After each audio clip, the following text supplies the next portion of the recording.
Aquí sigo, a ver si me entero de una vez de qué es lo que pasa en el mundo. Y encima, esta vez me han dejado aquí sola, estoy solita en el plató, porque nuestros analistas de crisis geopolítica han conseguido traer hasta nuestros estudios de La Hora Digital al embajador de Palestina. Pero claro, no le podíamos recibir aquí, así que le hemos abierto las puertas de la biblioteca de La Hora Digital. Y ahí los tengo a los tres en la biblioteca, dispuestos a darnos un poco más de luz en este problema que siempre sale en todos los programas que hemos hecho de qué está pasando en el mundo. Muy buenas, Álvaro. Gracias por atendernos desde ese espacio tan maravilloso. Muchas gracias, Ana.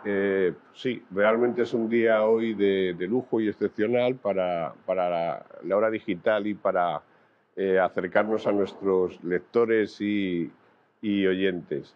Y bueno, me siento maravillosamente acompañado con mi amigo el coronel Morato, que tuya es la palabra.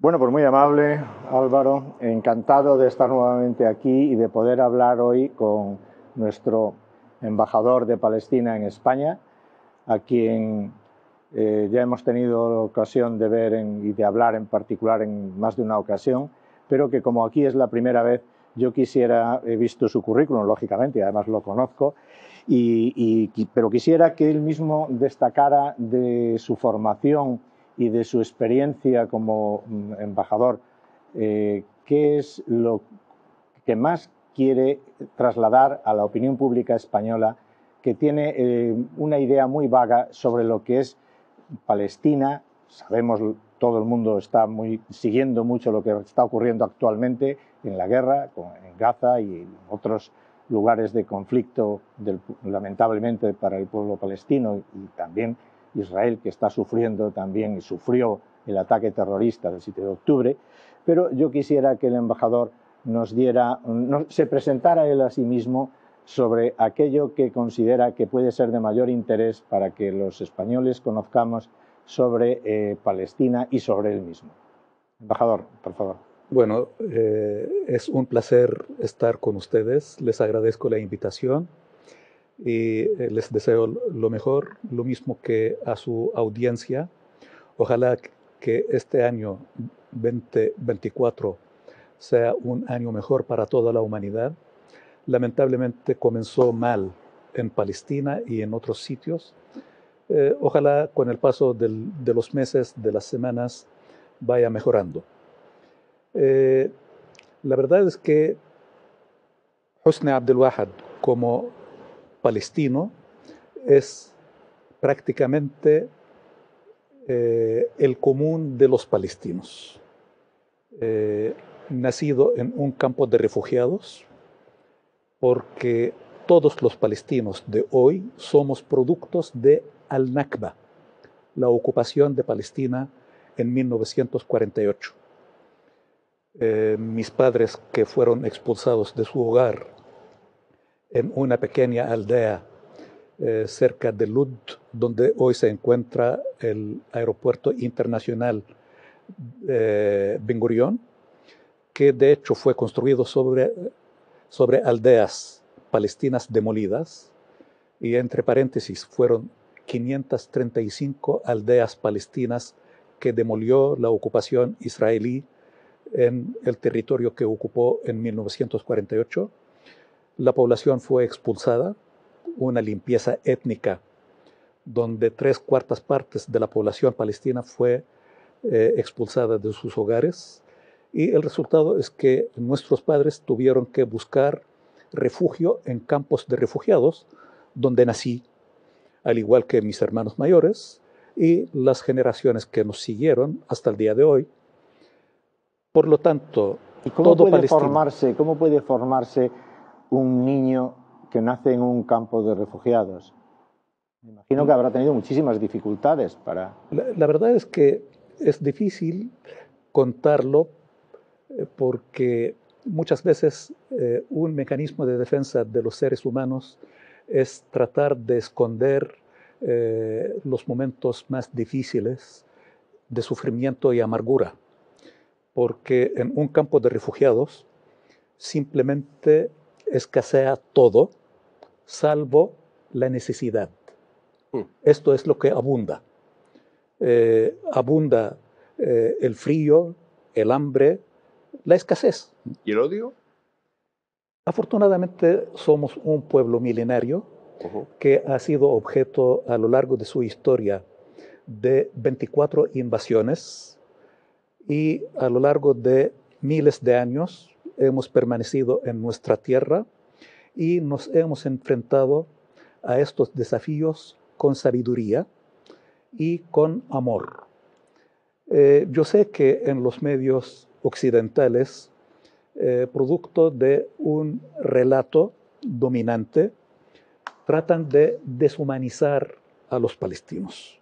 Y para ser justo, no solamente los medios influidos por el relato israelí deshumanizan a los palestinos, sino también aquellos que se consideran pro-palestinos también nos deshumanizan. ¿En qué sentido? La mayoría que obedecen a el relato nos deshumanizan desde la perspectiva de satanizar, de demonizar a los palestinos. Por el otro lado, aquellos que admiran y quieren al pueblo palestino nos presentan como héroes. Y los héroes tampoco son humanos comunes. Y en ambos casos están siendo injustos con el pueblo palestino. No somos los demonios que presenta el relato dominante, tampoco somos los héroes que presenta la otra perspectiva. Somos gente común y corriente. Somos gente que sufre, que disfruta, que ama, que canta, que baila, que llora, que tiene hambre, que tiene necesidades. Y que sufre como los demás. Y sufre como los demás. Lo cual, embajador, es decir, si el pueblo palestino viviera en situación de normalidad, sería un pueblo normal con capacidad de relación con todo el mundo, ¿no?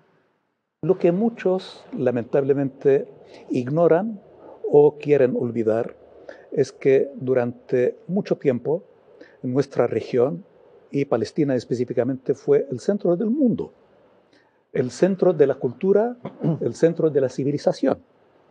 En Palestina nacen las primeras civilizaciones, culturas y religiones.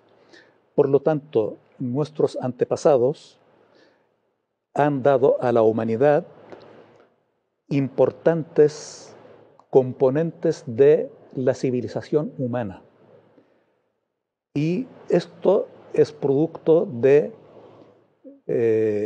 la acumulación de conocimiento, de experiencias y de capacidad de transmitir.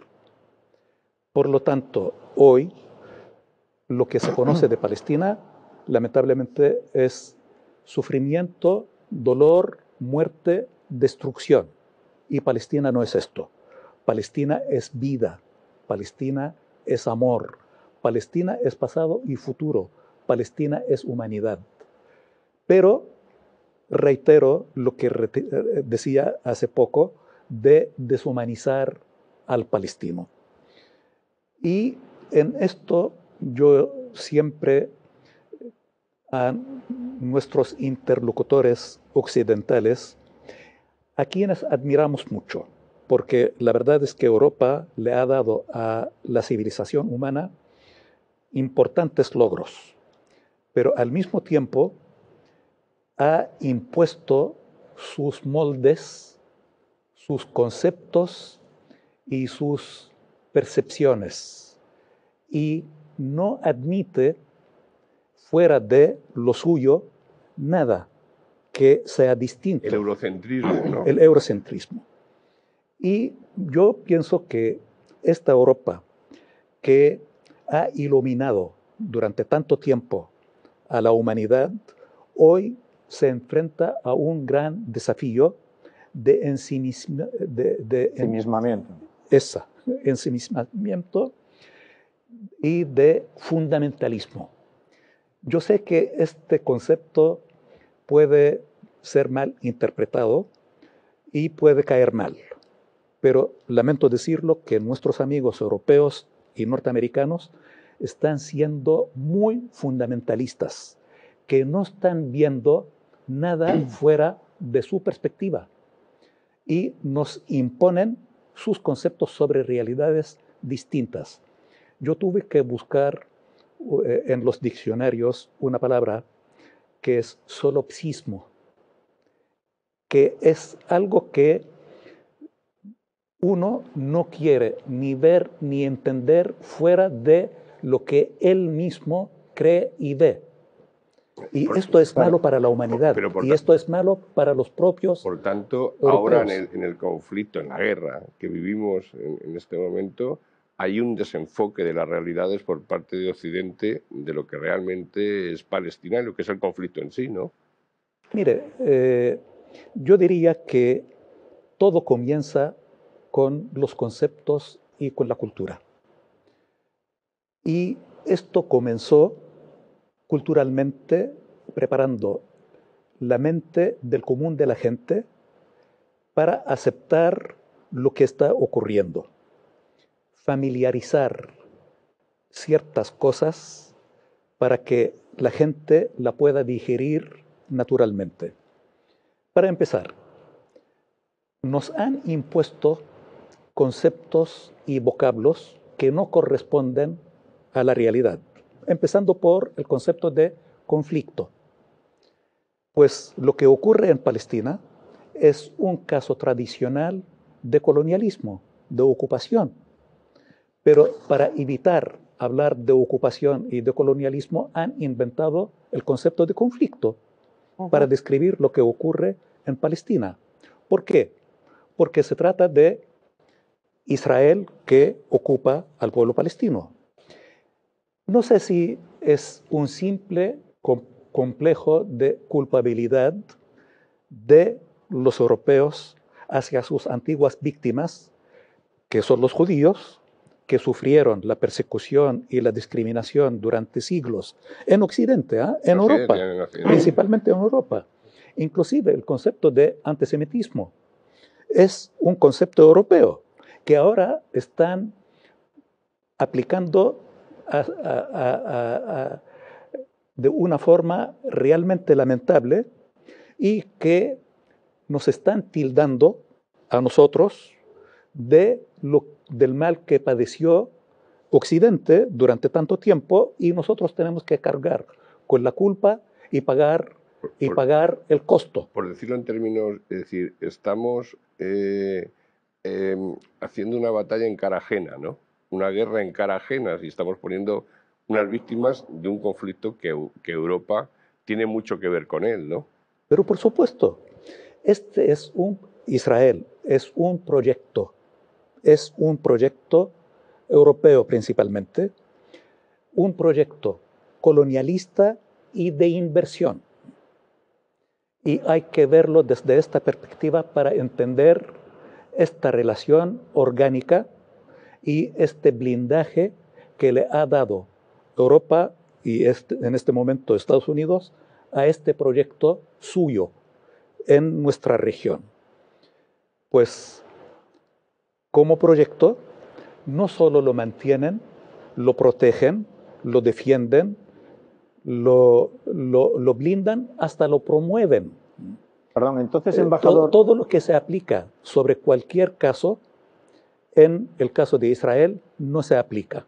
Escuchando su punto de vista en este momento, da la impresión de que ha sido Europa quien ha llevado a esta situación que tenemos actualmente de una confrontación, no quiero decir militar porque no son ejércitos los que se están enfrentando realmente, sino que es un ejército, el de Israel, contra Palestina, pero no es un ejército palestino el que está enfrentándose al de Israel. Entonces, parece que un brazo armado, dicen algunos, una organización terrorista, otros, pero Hamás u otras entidades son las que se están enfrentando a Israel.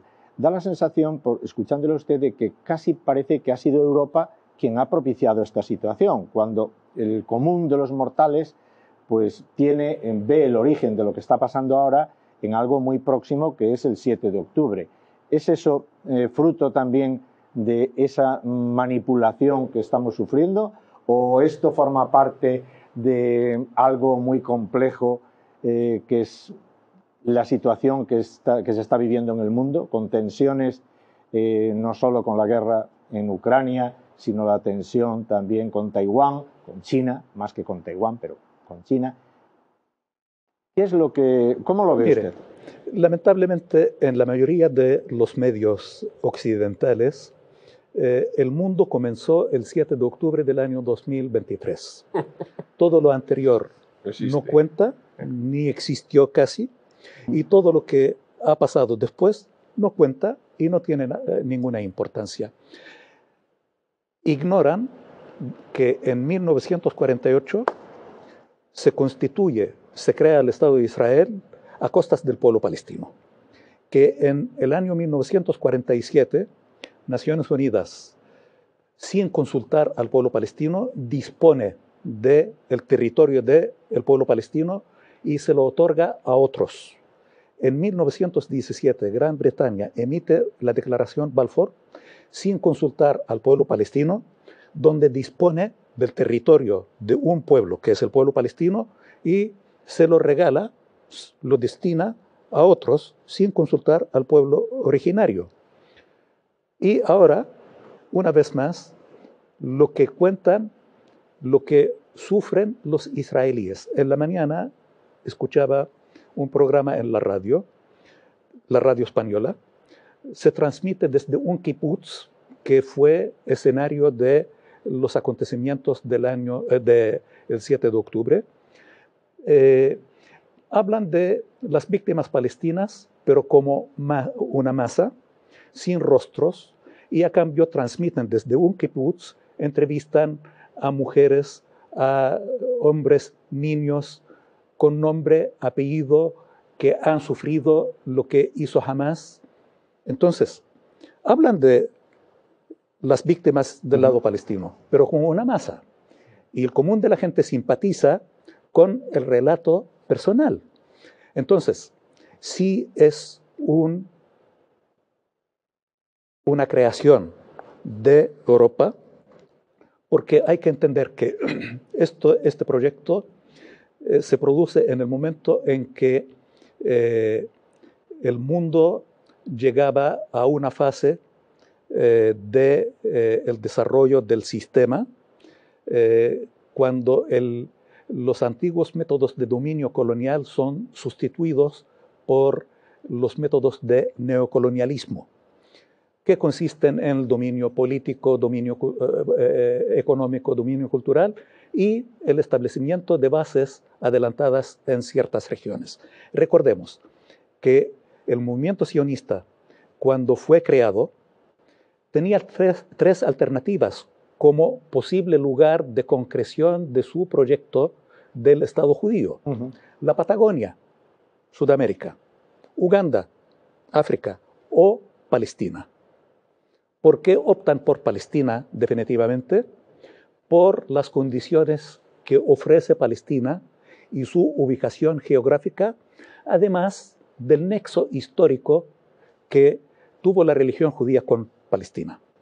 Pero ¿alguien se plantea el por qué se barajó la posibilidad de crear Israel en la Patagonia o en Uganda?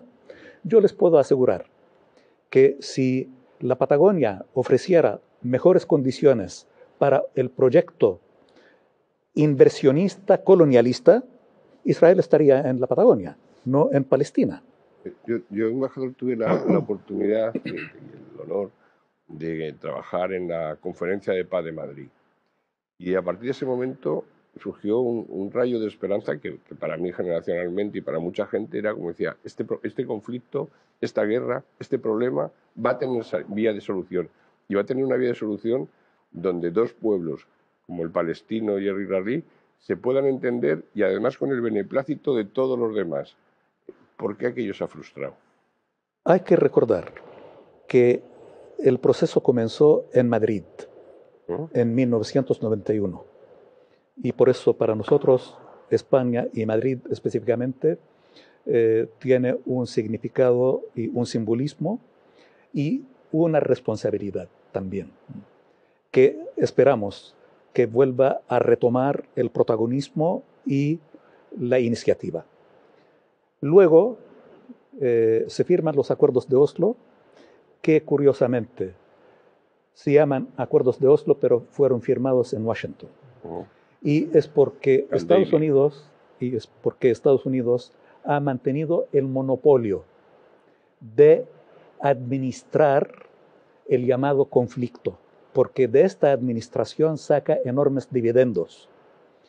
Y hasta el día de hoy, el mundo cede al chantaje norteamericano-israelí de mantener el monopolio en manos de Estados Unidos. Mientras esto afecta a toda la humanidad y no debería ser un monopolio de Estados Unidos.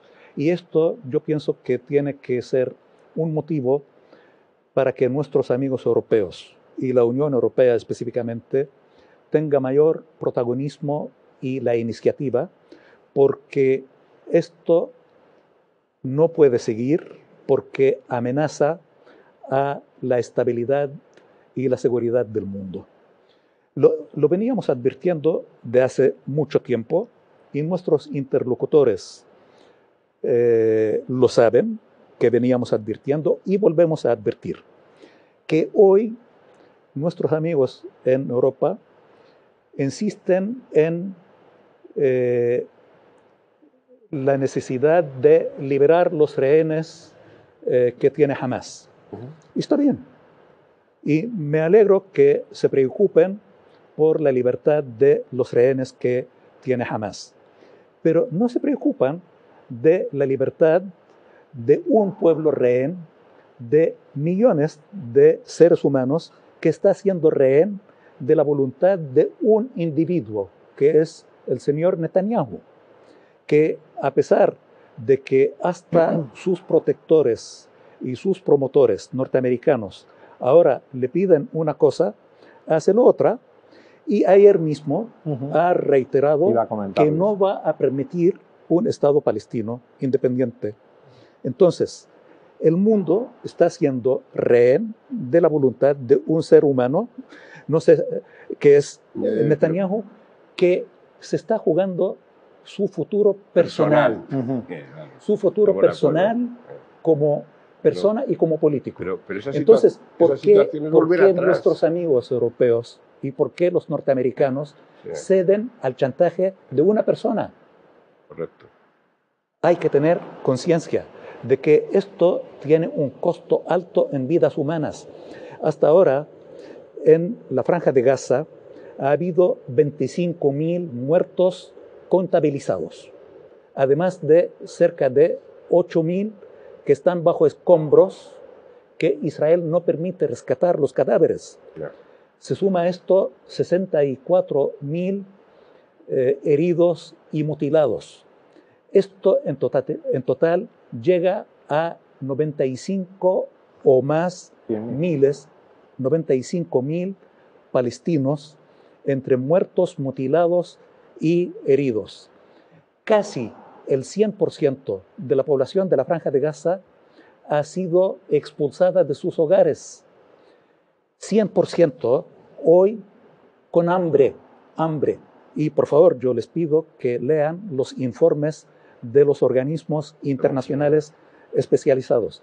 ¿Saben que esto, 95.000 heridos y muertes por el bombardeo israelí constituye el 4,5% del total de la población de la Franja de Gaza? Si aplicamos esto a la población española, esto llega a casi 2 millones. 2 millones. Entonces, es una barbaridad. Esta terrible situación que tenemos en este momento, que usted está describiendo, y además con unas cifras que a todos nos preocupan y nos asustan, aunque creo que muchos ya las conocíamos, ¿cómo ve la situación que se ha desencadenado el 7 de octubre? ¿Hamás entonces hizo algo que no pensaba que iba a tener estas consecuencias? ¿O Hamás ha sido utilizado por alguna potencia para crear esta situación? Mire, Esto yo se le ha estudié, ido de las manos a quienes lo han provocado. yo estudié filosofía occidental. No es mi carrera, pero Sí, es periodismo la suya. entre los otros. libros de lectura, y realmente es genial, ¿no? Y existe la causa-efecto. Pero siempre que se trate de Israel, hay que borrar todos los conocimientos conocidos. Jamás, al igual que los demás movimientos de resistencia palestina, nacen como respuesta a la realidad que vive el pueblo palestino. Y una vez más, yo quiero reiterar que Hamás es mi adversario político e ideológico. No comparto ni la ideología ni las políticas de Hamás. Pero no se trata de Hamás, se trata de la ocupación israelí del territorio y del pueblo palestino. Tratar de someter durante tanto tiempo a todo un pueblo que ha sido privado de sus derechos más elementales. Entonces, ¿cuál es la solución en este momento? ¿Cuál es la solución? Los dos estados, Dígale a la gente que nos va a escuchar y decir, sobre todo después de la última, perdona, sobre todo después de lo que usted ha mencionado, que ayer las declaraciones de Netanyahu. ¿Cuál es la solución? Bueno, yo lamento que voy a decir lo que voy a decir. No. La verdad no tiene remedio. Mire, Israel parte de 3 principios. Primero, es dueño de la verdad absoluta y todos tienen que seguir lo que dictamina Israel. Luego, Perdón, la única... que lo interrumpa. ¿Israel o Netanyahu? Israel. Porque quien eligió a Netanyahu es la sociedad israelí, que hoy es una mayoría absoluta de más del 90%, es de derecha extrema. Y yo no tengo problema con derechas e izquierdas, ¿no? Pero es lo que representa con sus planteamientos que afectan a el pueblo palestino. Entonces, dueños de la verdad absoluta, y todos tenemos que seguir y aceptar lo que dictamina. 2, ellos son las únicas víctimas. Por lo tanto, no hay otras víctimas. 3, o conmigo o en mi contra, y por lo tanto, si tú me criticas, entonces eres mi enemigo y eres antisemita. Y esta es la peor acusación que puede sufrir un ser humano hoy en el planeta, ser antisemita. Y la verdad es que ninguna de las 3 cosas que mencioné responde a la realidad. Esto ha creado un ambiente donde prácticamente todos son rehenes de la política israelí. Y todos, teóricamente, saben cuál es la solución. Y hablan de la solución de 2 estados. Pero esto se ha convertido en una consigna muy atractiva y como un recurso lingüístico que se repite en los discursos, en las declaraciones políticas, en los comunicados de los diferentes actores y del relato. Pero una solución de 2 estados que es un concepto engañoso porque pone a las 2 partes en igualdad de condiciones. En algunos ámbitos se habla de entidades, no de estados, y eso sería muy interesante. Mire, no introduzcamos otro elemento de discusión que va a confundir más a la gente común. La solución de 2 estados decía que es un concepto engañoso porque insinúa o existen 2 o no existen 2. Y la verdad es que hay uno que tiene más de 75 años y que todo el mundo reconoce, ama, defiende y casi enamora. y el otro, que es el Estado de Palestina, que no ha existido por falta de voluntad. Por lo tanto, si realmente están comprometidos... ¿Falta de voluntad de quién? Primero, de la comunidad internacional que impuso la creación del Estado de Israel. Lo impuso. Fue la comunidad internacional quien creó el Estado de Israel. Consentió la ocupación israelí del territorio palestino y aún consiente las políticas del Estado de Israel que no permiten el establecimiento de un Estado palestino independiente y soberano. Se habla mucho del Estado de Palestina, pero si realmente están a favor de esta solución, comiencen por reconocer al Estado de Palestina. Bueno, en eso se está trabajando, ¿no? La Unión Europea parece que vamos... Pero ¿cuánto tiempo? Claro. ¿Y por cuánto tiempo más? Pero estamos hablando de la solución, luego podría ser. El estatus jurídico de la relación entre España y la autoridad palestina. Es decir, ¿España tiene algo que hacer por ello? Para aclarar, las relaciones exteriores de Palestina no están a cargo de la Autoridad Nacional Palestina. Yo no soy representante de la Autoridad Nacional Palestina. No soy embajador de la Autoridad Nacional Palestina. De hecho, los acuerdos de Oslo, que la Autoridad Nacional Palestina es producto de aquellos, no permite a la Autoridad Palestina tener relaciones exteriores.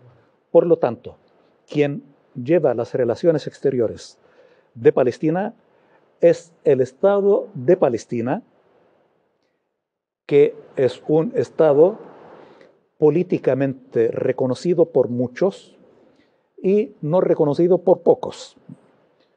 Y es un Estado reconocido por Naciones Unidas como Estado observador no miembro y reconocido por más de 140 países. Ahora, la relación con España es una relación histórica que ha ido evolucionando desde los años 70, desde el año 1972. Y en algún momento fue una representación, una oficina de información, una representación, una delegación general, misión diplomática con todos los privilegios e inmunidades. Prácticamente, mi título es embajador, presento cartas credenciales a su majestad, el rey, el trato es como embajada y como embajador. Es una misión diplomática. Falta la denominación de embajada del Estado de Palestina. En nuestras conversaciones con nuestros interlocutores, en nuestros amigos españoles, y debo destacar que hasta la oposición no se opone al reconocimiento al Estado de Palestina. El PP no se opone al reconocimiento al Estado de Palestina. De hecho, en su programa, en las últimas elecciones, está contemplado el tema de los dos estados y el Estado de Palestina. Entonces, prácticamente es un tema de consenso a nivel de España. La verdad es que esta pregunta hay que dirigirla a las autoridades españolas. Pero en su visión, ¿por qué no se hace? Lo que han reiterado una y otra vez, que es un hecho, el reconocimiento, que va a darse, que lo van a hacer en el momento oportuno. Yo pienso que este es el momento oportuno, porque en este momento en que los propios europeos y nuestros amigos españoles afirman una y otra vez, y de hecho yo vengo de un desayuno con el ministro de Exteriores, el señor Álvarez, donde dijo que este episodio en Gaza tiene que ser el último. Y si tiene que ser el último, hay que basarse en la implementación del Estado de Palestina, y esto requiere necesariamente el reconocimiento del Estado de Palestina. Y el presidente Sánchez lo ha dicho a principios de mes en una conferencia de embajadores españoles, que se trata del Estado de Palestina. El que falta es el Estado de Palestina. Y yo quiero agregar una cita del presidente de Palestina. En este planeta no sobra un pueblo, falta un Estado. Es el Estado de Palestina. Bien, pero ¿cómo se puede llegar a esa solución que propiciamos de los dos Estados cuando ni uno ni otro se reconocen mutuamente? O parece que estamos en una situación en la que o cambia el gobierno en Israel o no hay solución. Esta es una verdad a media que se maneja en los medios de comunicación en Occidente, que ni uno ni el otro reconoce al otro. Esto no es cierto. El pueblo palestino, el Estado de Palestina y la OLP, en su condición de legítimo y único representante del pueblo palestino, ha reconocido al Estado de Israel. Y ha reconocido al Estado de Israel sobre el 78% de nuestra patria histórica. Luego, entonces, solamente es necesario que Israel reconozca al Estado de Palestina. Con lo cual, con el actual dirigente, presidente de Israel, o primer ministro, no parece fácil. Este es otro problema que nuestros amigos en Europa y los norteamericanos tratan con naturalidad, que Netanyahu no quiere, por lo tanto no se puede. Josep Borrell, el alto representante europeo, hace un par de semanas dijo algo que me parece muy acertado, que la comunidad internacional tiene que imponer una solución, como impuso la creación del Estado de Israel. Porque durante tanto tiempo... ¿Podría dirigir Gaza, por ejemplo, la comunidad internacional? ¿Y por qué? No, digo, es una pregunta. No. Durante tanto tiempo, el mundo exigía que las dos partes, palestinos e israelíes, se pongan de acuerdo. Pero ¿en qué vamos a ponernos de acuerdo? Si hemos estado en negociaciones durante 34 años, Israel ha explotado y aprovechado este tiempo para imponer hechos consumados sobre el terreno y para consagrar la ocupación. Si Israel anuncia todo, no deja nada a la imaginación ni para el análisis siquiera. Si dice lo que quiere y lo que hace y lo que va a hacer, dice no a un Estado palestino. Lo que nos ofrecen, y por favor pueden corroborar esto, una estrella del gobierno israelí, el señor Smotrich, nos ofrece 3 alternativas: aceptar la ocupación y someternos, irnos de Palestina o morir. Y lo están haciendo. Están haciendo las 3 cosas juntas. Están matando, están haciendo la limpieza étnica y nos están intentando someter. Esto es lo que ofrece. La pregunta, la comunidad internacional, ¿hasta cuándo va a aceptar el chantaje israelí? Otra pregunta, ¿acaso se requiere otro genocidio para que nuestros amigos alemanes y europeos se liberen de su complejo de culpabilidad? Si ellos cometieron las atrocidades del Holocausto, ahora están siendo partícipes en el genocidio que se cometen contra el pueblo palestino. Embajador, hay un problema en la televisión, es decir, la conversación no tiene tiempo, es infinito, pero el tiempo de ocupación es limitado. Pero yo le oí decir... Yo quisiera una pregunta después. No, pues venga, Manuel. Bueno, pues si me dejas entonces... Sí. Es que antes ha mencionado algo que me ha parecido muy interesante, porque como español, y es que parece que hay un lugar para un protagonismo de España en el futuro, en esta situación tan complicada. ¿A qué se refería? Sí, esto se ha comprobado con los hechos.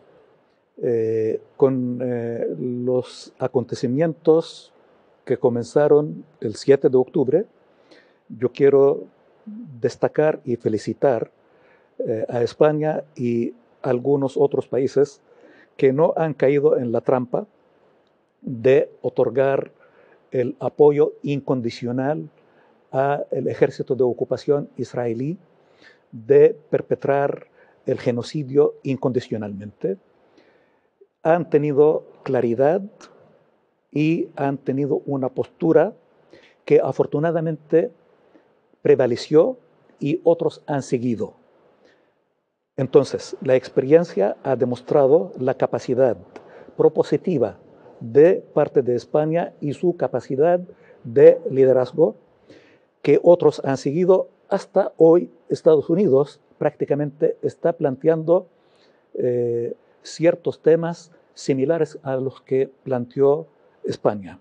Por lo tanto, yo confío en el liderazgo de la política española, primero a nivel europeo y luego a nivel internacional, y yo quiero afirmar que esto se ve con buenos ojos de parte de la mayoría de la comunidad internacional, salvo pocos y muy pocos. Como le decía, embajador, el tiempo es limitado y estaríamos horas y horas conversando si al final sirviera para solventar el problema. Pero yo le oí, como decía antes, le oí una vez decir que tenía poca facilidad de dirigirse a las opiniones públicas y era su oportunidad. Tiene unos 5 minutos para dirigirse, no a la opinión pública española, porque la hora digital está llegando a nuestros hermanos de Iberoamérica y a nuestros hermanos de Marruecos, con lo cual yo lo que le pido y le concedo en lo que humildemente su tiempo a que se dirija directamente a las opiniones públicas y deje su mensaje claro y nítido de lo que le quiere hacer llegar a esas sociedades, no a los políticos, a las sociedades. Bueno, la verdad es que yo quiero agradecer a Hora Digital esta apertura y esta oportunidad. Valoro mucho la libertad con que me he expresado y también quiero destacar que algunos medios españoles, la verdad es que han intentado mantener la objetividad frente a este arrasante ola de desinformación que manejan grandes medios. Nuestro mensaje siempre ha sido un mensaje de vida, de paz, seguridad, amor, futuro para todos los seres humanos. Nuestro poeta nacional, Mahmoud Darwish, decía, somos un caso muy particular porque tenemos la responsabilidad y en la práctica de trabajar por el futuro de nuestros hijos y los hijos de ellos. Y no vamos a renunciar a trabajar por nuestros hijos y los hijos de ellos. Porque si hemos sido y hemos sufrido las consecuencias de estas políticas, no podemos replicarlas y actuar con esta mentalidad de una respuesta similar a sus políticas, sino somos un pueblo milenario que le ha dado a la civilización, a la cultura y la humanidad mucho, y nuestro deseo, nuestro anhelo es tener un sitio en este universo donde podemos desarrollar nuestra identidad nacional, donde podemos vivir libremente como cualquier pueblo, tener una vida como cualquier otro pueblo, y esto se logra en un Estado palestino independiente y soberano que conviva con todos los demás en igualdad de condiciones, en armonía, paz y seguridad. Lo importante es que Hoy vivimos en un mundo cada vez más interconectado y lo que ocurre en un sitio automáticamente afecta a los demás. Nuestros amigos norteamericanos han reiterado tantas veces que no quieren expandir este, entre comillas, conflicto a otros sitios, pero ellos mismos están expandiendo el conflicto a otros sitios y están siendo parte de este conflicto, lo mismo que Israel, que pretende para salir de su crisis, trata de expandir esto a otros sitios.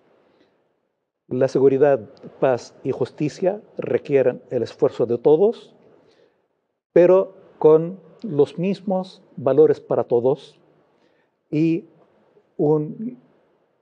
una invitación a nuestros amigos europeos. Por favor, admiramos a sus valores que han dado a la humanidad, pero no traten con exclusividad estos valores.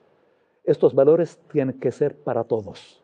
Los derechos humanos deben ser guía y deben practicarse para todos, no para algunos. El dolor de un ser humano debe ser el dolor de toda la humanidad. Y todos somos seres humanos y tenemos que velar por el futuro de la humanidad. Yo confío en el futuro, confío en la voluntad de los pueblos, confío en que la justicia tarda, pero siempre llega. Confío en que mi pueblo tendrá un futuro mejor, igual que todos los pueblos. Les agradezco esta oportunidad y paz, justicia, libertad. Gracias, embajador. Yo creo que ha sido para todos nosotros un momento muy, muy bello, muy bonito.